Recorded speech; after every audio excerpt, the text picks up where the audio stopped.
kubur apa sekian yang kiawai dajing men kia bisa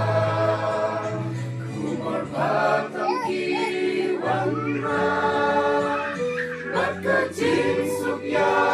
kibri namar bayung ngong Hanila kamenta Kushat berte Yunong pengin akal Dajing mentongin risa Haleluya Hosanna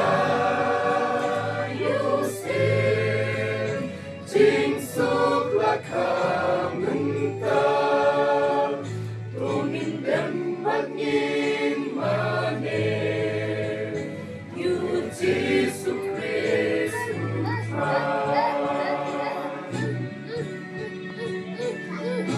Jing kretong kami Ya ulong penin lakam Haposhem Allah Namar om nangil basa Simbang retulap bengi Ya kekesim ino Simbang kena duwa